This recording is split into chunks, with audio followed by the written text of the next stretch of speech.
ഓണക്കാലമാണ് വരുന്നത്. ഓണക്കാലത്തിന് വേണ്ടി പച്ചക്കറി കൃഷി നമുക്ക് ഇപ്പോൾ ആരംഭിക്കാം. അപ്പോൾ നമുക്ക് ഓരോ ദിവസങ്ങളായിട്ട് ഓരോ വിളകളിലെ രോഗത്തെപ്പറ്റിയും കീടത്തെപ്പറ്റിയൊക്കെ സംസാരിക്കാം. അപ്പോൾ ഇന്ന് നമ്മൾ സംസാരിക്കുന്നത് തക്കാളിയിലെ കായതുരപ്പൻ പുഴുവിനെ കുറിച്ചാണ്. തക്കാളി കൃഷി വളരെ ആദായകരമായതും നല്ല വിളവ് ലഭിക്കുന്നതും താരതമ്യേന വലിയ ബുദ്ധിമുട്ടുകളില്ലാത്തതുമായൊരു കൃഷിയാണ് തക്കാളി കൃഷി. ഇതിൻ്റെ അഡൽട്ടാണ്, അതായത് പ്രായപൂർത്തിയായ വളർച്ച എത്തിയ കീടമാണ്. അപ്പോൾ ഈ കീടത്തിൻ്റെ നമ്മൾ നേരത്തെ കണ്ട മുട്ട ഇട്ടിട്ട് ആ മുട്ട അവിടെ നിന്ന് വിരിഞ്ഞ് ലാർവയായിട്ട് മാറി. ലാർവ ആയതിനു ശേഷം ആ ലാർവയാണ് നമ്മുടെ ചെടിയെ ആക്രമിക്കുന്നത്.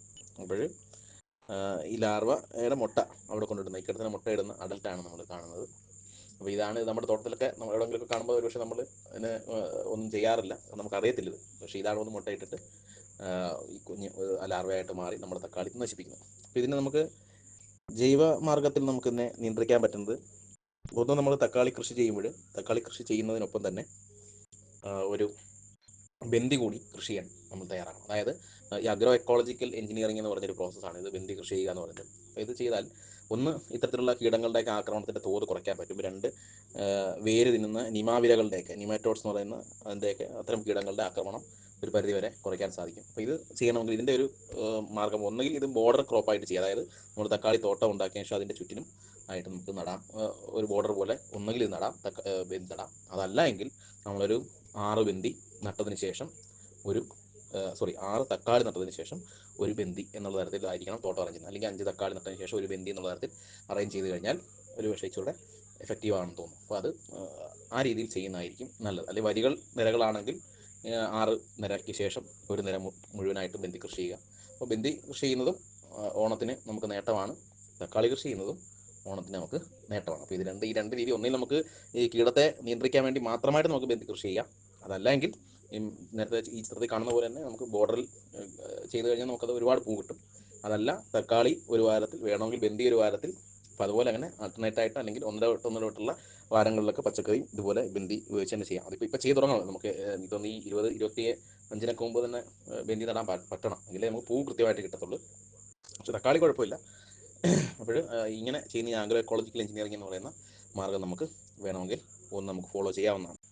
പൂർണ്ണമായും ജൈവമാർഗം കൃഷി ചെയ്യുമ്പോഴാണ് ഈ ബന്ദി കൃഷി ചെയ്യാൻ പറ്റുന്നത്. ഇനി ജൈവമായാലും കെമിക്കൽ ഉപയോഗിച്ചാലും നമുക്ക് അടുത്ത് ചെയ്യാൻ പറ്റുന്ന മാർഗം കെമിക്കൽ കൺട്രോളാണ്. കൂടുതലായി കഴിഞ്ഞാൽ നമുക്ക് ജൈവ മാർഗത്തിലൂടെ ഒരു പക്ഷേ ഇതിനെ നമുക്ക് നല്ല ക്വാണ്ടിറ്റിയിൽ അളവിൽ കൂടുതൽ ചെടി ഉണ്ടെങ്കിൽ നമുക്ക് ജൈവ മാർഗത്തിലൂടെ നമുക്കിതിനെ നിയന്ത്രിക്കാൻ പ്രയാസമായിരിക്കും. അപ്പോൾ ആ സാഹചര്യത്തിൽ നമ്മൾ അതിന് കെമിക്കൽ ഉപയോഗിക്കാൻ നിർബന്ധിതമാകും. അങ്ങനെയാണെങ്കിൽ കെമിക്കൽ ഉപയോഗിക്കുന്ന നിയന്ത്രണമായ ഡോസുകളിലും അതിൻ്റെ നിയമാനുസൃതമായ ചട്ടങ്ങളൊക്കെ പാലിച്ചുകൊണ്ട് നമ്മൾ കെമിക്കൽ ഉപയോഗിക്കാൻ പാടുള്ളൂ. കെമിക്കൽ ഉപയോഗിക്കുമ്പോൾ നമുക്ക് ഒന്ന് ഫ്ലൂബെൻഡാമൈഡ് എന്ന് പറഞ്ഞിട്ട് ഒരു കെമിക്കൽ നമുക്ക് വാങ്ങിക്കാൻ കിട്ടും. അപ്പോൾ അതിൻ്റെ കെമിക്കൽ നെയിമാണ് ഫ്ലൂബെൻഡാമൈഡ് എന്ന് പറയുന്നത്. അപ്പോൾ അതിന് നമുക്ക് ട്രേഡ് നെയിമായിട്ട് കിട്ടുന്നത് ടക്കുമി എന്ന് പറയുന്ന ഒരു പേരിലായിരിക്കും അത് കിട്ടുന്നത്. അപ്പോൾ അത് വാങ്ങിച്ച ശേഷം അത് 2 ഗ്രാം പൊടിയായിട്ടായിരിക്കും, പൊടി പരുവത്തിലുള്ളതായിരിക്കും. അപ്പോൾ അത് നമ്മൾ വാങ്ങിച്ചതിന് ശേഷം 2 ഗ്രാം 10 ലിറ്റർ വെള്ളത്തിൽ കലക്കിയതിന് ശേഷം സ്പ്രേ ചെയ്ത് കൊടുക്കുക. അപ്പോൾ 2 ഗ്രാം 10 ലിറ്റർ വെള്ളമാണ്, 1 ലിറ്റർ വെള്ളമല്ല. അത് നമ്മൾ ശ്രദ്ധിക്കണം. അത് നമുക്ക് അളവ് കുറവാണെന്ന് തോന്നും, പക്ഷേ കുറവല്ല, വളരെ വലിയ ഡോസ് തന്നെയാണത്. അപ്പോൾ അത് ടക്കുമി നമുക്ക് വാങ്ങിച്ച ശേഷം ഇതിന് ഉപയോഗിക്കാൻ പറ്റും. പിന്നെ അതൊരു ഇൻസെക്ടിസൈഡ് വെച്ചാൽ സിസ്റ്റമിക് ഇൻസെക്ടിസൈഡാണത്. അപ്പോൾ അതുപോലെ ഫ്ലൂബെൻഡാമൈഡിൻ്റെ തന്നെ ഇനി വെള്ളത്തിൽ കലക്കാൻ പറ്റുന്ന തരത്തിലുള്ള ഫോമിലുള്ളതുണ്ട്.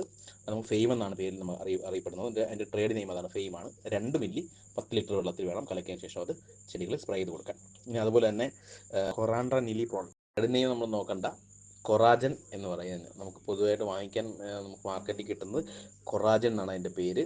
അപ്പോൾ അത് വെസ്റ്റിക്കവർ എന്ന് പറഞ്ഞ് കിട്ടുന്നുണ്ട്. പക്ഷേ പൊതുവെ നമ്മുടെ മാർക്കറ്റിൽ, കേരളത്തിലെ മാർക്കറ്റുകൾ അത് പൊതുവെ അവൈലബിൾ അല്ല. കൊറാജൻ തന്നെയാണ് അവൈലബിൾ ആയിട്ടുള്ളത്. അത് 3 മില്ലി 10 ലിറ്റർ വെള്ളത്തിൽ കലക്കിയ ശേഷം ചെടികൾ സ്പ്രേ ചെയ്ത് കൊടുക്കുകയാണ് ചെയ്യുന്നത്. അപ്പോൾ ഈ 3 കെമിക്കലാണ് പ്രധാനമായും നമുക്ക് ഈ കായതുരപ്പൻ പുഴു ഉണ്ടായിക്കഴിഞ്ഞാൽ നമുക്ക് ഉപയോഗിക്കാൻ പറ്റുന്നത്. പിന്നെ ഇനി അതല്ലാതെ എഫക്റ്റീവായിട്ട് നമ്മൾ ഉപയോഗിക്കാൻ പറ്റുന്ന, പൂർണ്ണമായിട്ട് ഓർഗാനിക് ഫാമിംഗ് ചെയ്യുന്ന ആളുകൾക്ക്, അല്ലെങ്കിൽ വീട്ടുവളപ്പിലൊക്കെ ചെയ്യുന്നവർക്കാണെങ്കിൽ ഇത്തരം കെമിക്കലൊന്നും ഉപയോഗിക്കേണ്ട കാര്യം വരുന്നില്ല. അപ്പോൾ അവർക്കിത്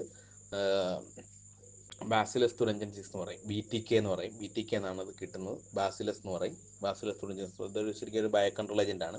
അപ്പോൾ ഇതിന് കൊണ്ടുവന്ന് സ്പ്രേ ചെയ്താൽ ഇത് പൊടിയായിട്ട് നമുക്ക് കിട്ടും, സ്പ്രേയും കിട്ടും. പൊടിയാണെങ്കിൽ 20 ഗ്രാം 1 ലിറ്റർ വെള്ളത്തിൽ കലക്കിയതിന് ശേഷം ചെടികളിൽ മുഴുവനായിട്ട് സ്പ്രേ ചെയ്ത് കൊടുക്കുക.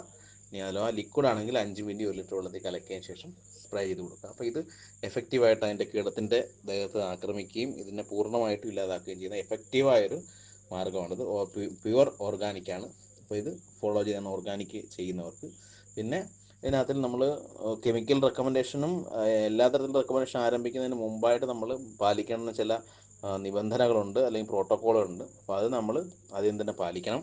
അതിന് ഒന്ന് നമ്മൾ കളക്ട് ചെയ്തിട്ട് ഇപ്പോൾ ചെടി ഈ അഡൽറ്റിനെ കാണുകയാണെങ്കിൽ അതിനെ നശിപ്പിച്ച് കളയാനും, ലാർവയെ കാണുകയാണെങ്കിൽ അതിനെ ചെറിയ ലാർവയെ കാണാൻ അതിനെ നശിപ്പിച്ച് കളയുക, എഗ്ഗ് ഇരിക്കുന്ന ഇല കണ്ടാൽ അതിനെടുത്ത് പറിച്ചതിന് ശേഷം നശിപ്പിച്ച് കളയുക. അപ്പോൾ ഇത്തരം കാര്യങ്ങളൊക്കെ നമ്മൾ ചെയ്യണം. അതുപോലെ തന്നെ മാരിഗോൾഡ് കൾട്ടിവേഷൻ നമ്മൾ ചെയ്യണം. അപ്പോൾ അത് ഈ പറയപ്പെടുന്ന പോലെ വളരെ എഫക്റ്റീവാണ്. അത് നീളമുള്ള മാരിഗോൾഡ് കൃഷി ചെയ്യുന്നതായിരിക്കും ഇത്തരത്തിലുള്ള കാര്യങ്ങൾക്ക് വേണ്ടി ഏറ്റവും നന്നായിട്ട് ചെയ്യാൻ പറ്റുന്നത്. അപ്പോൾ ബാസിലസ് തുറിഞ്ചിൻസിസ് ഉപയോഗിക്കാൻ, അഥവാ ബാസിലസ് ഉപയോഗിക്കുമ്പോൾ നമ്മളെപ്പോഴും ഒരു 5 ഗ്രാം ശർക്കര കൂടി അതിനകത്തിൽ ഉപയോഗിക്കാൻ ശ്രദ്ധിക്കാം. പിന്നെ മഴയുള്ള സമയമാണെങ്കിൽ തീർച്ചയായും ഏതെങ്കിലും ഒരു വെറ്റിംഗ് ഏജൻറ്റ് നമുക്ക് ഉപയോഗിക്കാവുന്നതാണ്. അതായത് ചെടിയിൽ ഒട്ടിപ്പിടിച്ചിരിക്കാൻ വേണ്ടി ഒന്നുകിൽ ശർക്കര കലക്കിയ ശേഷം അതിനകത്ത് സ്പ്രേ ചെയ്യാൻ ശ്രമിക്കുക. അത് കൂടുതലാണെന്ന് തോന്നുകയാണെങ്കിൽ, കൂടുതൽ അളവിൽ വേണ്ടി വരുവാണെങ്കിൽ ശരിക്കും ഏതെങ്കിലും ഒരു വെറ്റിംഗ് ഏജൻറ്റ്, സാൻഡോവിറ്റ് എന്നൊക്കെ പറഞ്ഞ വെറ്റിംഗ് ഏജൻറ്റുകൾ മേടിക്കുന്നുണ്ട്. ആ വെറ്റിംഗ് ഏജൻറ്റ് കൂടെ ചേർത്തതിന് ശേഷം മാത്രമേ നമ്മൾ സ്പ്രേ ചെയ്യാൻ പാടുള്ളൂ, മഴയുണ്ട് എങ്കിൽ. അപ്പോൾ ഇത്തരം കാര്യങ്ങൾ ചെയ്യാൻ ഫലപ്രദമായിട്ട് നമുക്കിതിനെ നിയന്ത്രിക്കാൻ പറ്റും. ആരംഭഘട്ടത്തിലെ നമുക്ക് ഇതിൻ്റെ ആക്രമണം കണ്ടുപിടിക്കാൻ കഴിയണം. കണ്ടുപിടിച്ചതിന് ശേഷം ഇത് നമുക്ക് ഫലപ്രദമായിട്ട് നിയന്ത്രിക്കാൻ പറ്റുന്നതാണ്. ആവശ്യമാണെങ്കിൽ മാത്രമേ നമ്മൾ കെമിക്കൽ ഉപയോഗിക്കാം. കെമിക്കൽ ഉപയോഗിക്കാൻ എപ്പോഴും ശ്രദ്ധിക്കണം. കാറ്റിന് എതിരെ നിന്നൊരിക്കലും കെമിക്കൽ സ്പ്രേ ചെയ്യാൻ പാടില്ല. 2 കൈ, മുഖം, കണ്ണ് തുടങ്ങിയവയൊക്കെ കവർ ചെയ്ത് വെച്ചതിന് ശേഷം മാത്രമേ നമ്മളെപ്പോഴും സ്പ്രേ ചെയ്യാൻ പാടുള്ളൂ. അതുപോലെ തന്നെ ഏത് രാസ കീടനാശിനി നമ്മൾ ഉപയോഗിച്ചതിന് ശേഷം ഒരു വെയിറ്റിംഗ് പീരീഡ് പറയുന്നുണ്ട്. അതിനുശേഷം മാത്രമേ നമ്മളത് ഭക്ഷണത്തിനായിട്ട് ഉപയോഗിക്കാൻ പാടുള്ളൂ. അപ്പോൾ അതുകൊണ്ട് മരുന്നടിക്കുന്നതിന് മുമ്പായിട്ട് പറിച്ചെടുക്കാൻ പറ്റുന്ന എല്ലാ കായകളും പരമാവധി പറിച്ചെടുക്കുക. അതിനുശേഷം മാത്രം മരുന്നടിക്കാം. മരുന്നടിച്ചതിന് ശേഷം ഒരു 10 മുതൽ 14 ദിവസത്തിന് ശേഷം മാത്രമേ നമ്മൾ കായ പറിച്ചെടുക്കാൻ പാടുള്ളൂ. ഓക്കെ.